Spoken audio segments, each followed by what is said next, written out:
Hello दोस्तों, मैं पूर्णिमा Singh study platform में एक बार फिर आप सबका स्वागत करती हूँ। आज द्वितीय क्या कहते हैं बीएड द्वितीय वर्ष और तृतीय सेमेस्टर का समावेशी शिक्षा का प्रश्न पत्र लेके मैं आपके सामने उपस्थित हुई हूँ, जिसमें हम जो है अति लघु उत्तरीय प्रश्नों के बारे में चर्चा करेंगे।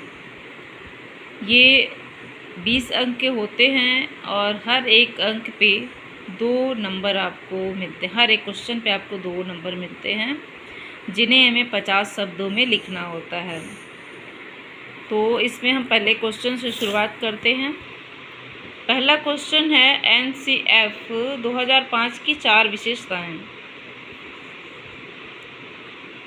2005 की 4 विशेषताएं हैं। पहला है एकता पर बल देना, नैतिकता को प्रोत्साहन देना, सांस्कृतिक संरक्षण पर बल और संतुलित विकास पर बल।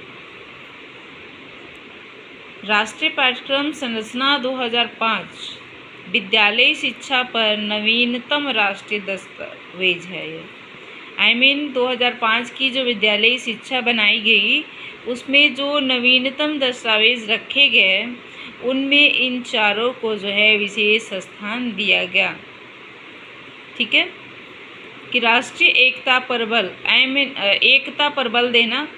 जो हमारे बच्चे होते हैं, जो बने कि लोग बच्चे पढ़ते हैं क्लास में, उनको एकता के बारे में विशेष जानकारी दी जानी चाहिए कि एकता से हमें क्या लाभ है और एकता न होने पर क्या हानि होती है।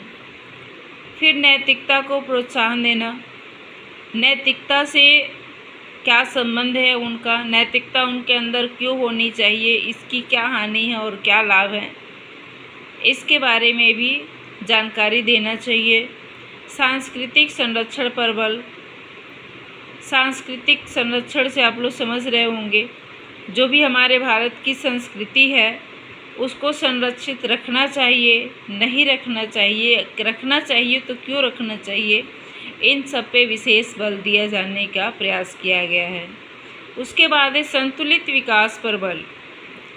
मैंने किसी भी बच्चे का संतुलित विकास होना बहुत ही ज़रूरी होता है, जिसकी वजह से उनका मानसिक और शारीरिक दोनों विकास अच्छे से होता है, तभी हम उसे संतुलित विकास कहते हैं। चलती हैं हम आगे वाले क्वेश्चन पे चलते हैं। मूल्यांकन की नवीन अवधारणा। इसका आंसर है कि मूल्यांकन किसी वस्तु के मूल्य को निर्धारित करने की कार्य या प्रक्रिया की ओर संकेत करता है। मूल्यांकन मापन पर निर्भर करता है, मापन का समानार्थी नहीं है। मैंने मूल्यांकन मापन पर निर्भर करता है, मैंने कि मापन जो आप करते हो किसी भी चीज़ का, तो उससे हम एक मूल्यांकन निकालते हैं कि ये क्या हो सकता है, कैसा हो सकता है। बट वो एक मापन नहीं, मैंने हम उसे माप नहीं सकते हैं, बस एक आंकन कर सकते हैं।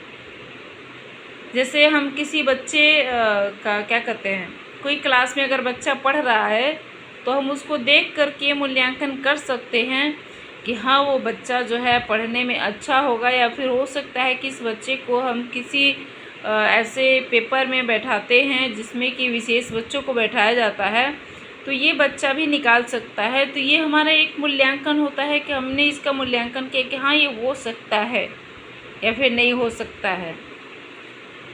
तो ऐसे होता है। और मापन एक मैंने कि क्या कहते हैं, नपा जुखा जो होता है कि हाँ, जैसे लास्ट में बच्चों का एक रिजल्ट निकलता है तो वो मापन होता है उनका, जबकि उससे पहले जो भी टेस्ट होते हैं वो क्या होते हैं, वो मूल्यांकन होते हैं। मूल्यांकन इस प्रश्न उत्तर में मापने से आगे रहता है कि क्या प्राप्त मात्रा वांछनीय है। मूल्यांकन में मूल्य निर्णय निहित है, इसी कारण मूल्यांकन को अर्थ मिलता है। आगे वाले क्वेश्चन पे चलते हैं।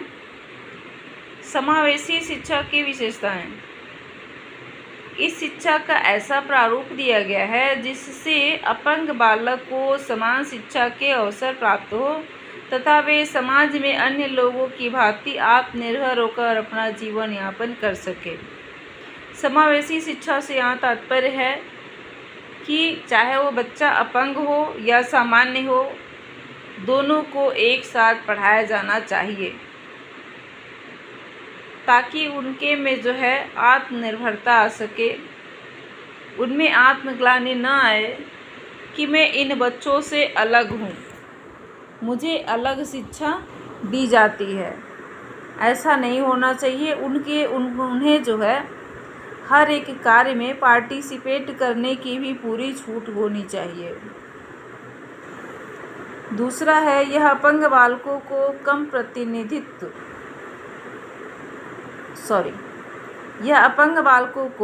प्रतिबंधित तथा अधिक प्रभावी वातावरण उपलब्ध कराती है। जो अपंग बालक होते हैं उन पे प्रतिबंधता कम होती है तथा उन्हें ऐसा वातावरण उपलब्ध कराया जाता है जिससे कि वो सामान्य बालकों के समान ही अपना जीवन यापन कर सकें।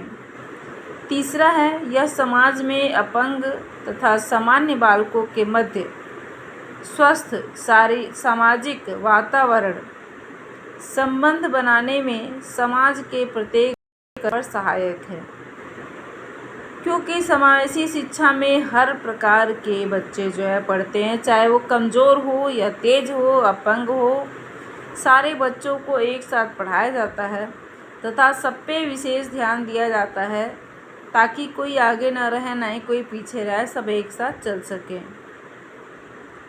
समाज में एक दूसरे के मध्य दूरी कम तथा आपसी सहयोग की भावना को प्रदान करती है।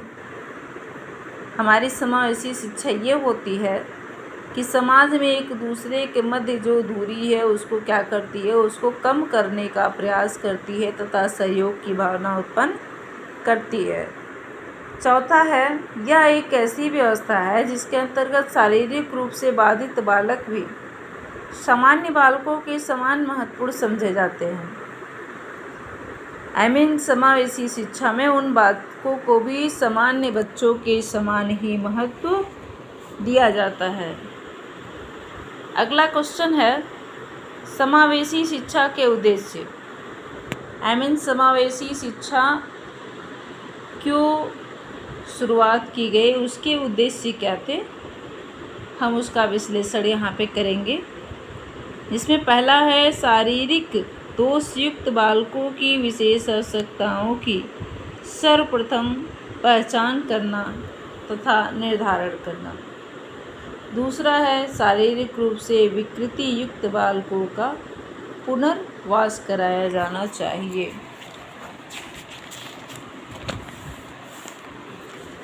आगे चलें। शारीरिक रूप से विकृति युक्त बालकों की शिक्षण समस्याओं की जानकारी प्रदान करना। चौथा है, शारीरिक रूप से विकृति युक्त बालकों की शिक्षण समस्याओं की जानकारी प्रदान करना तथा सुधार हेतु सामूहिक संगठन की तैयारी किया जाना। चलिए हम चलते हैं अगले क्वेश्चन पे। समावेशी शिक्षा की आवश्यकता। समावेशी शिक्षा की आवश्यकता हमें क्यों पड़ी। कुछ शिक्षाविद विशिष्ट शिक्षा के पथधर नहीं है। कुछ ऐसे होते हैं विशिष्ट लोग जो कि विशिष्ट शिक्षा के पथधर नहीं होते हैं। विशिष्ट शिक्षा का मतलब होता है जैसे कि वो उन बालकों को दिया जाता है जो कि जैसे कान से बहरे हो, आँख से अंधे, माने कि उन्हें दिखाई ना देता हो, तो ऐसे बालकों के लिए विशिष्ट शिक्षा रखनी चाहिए।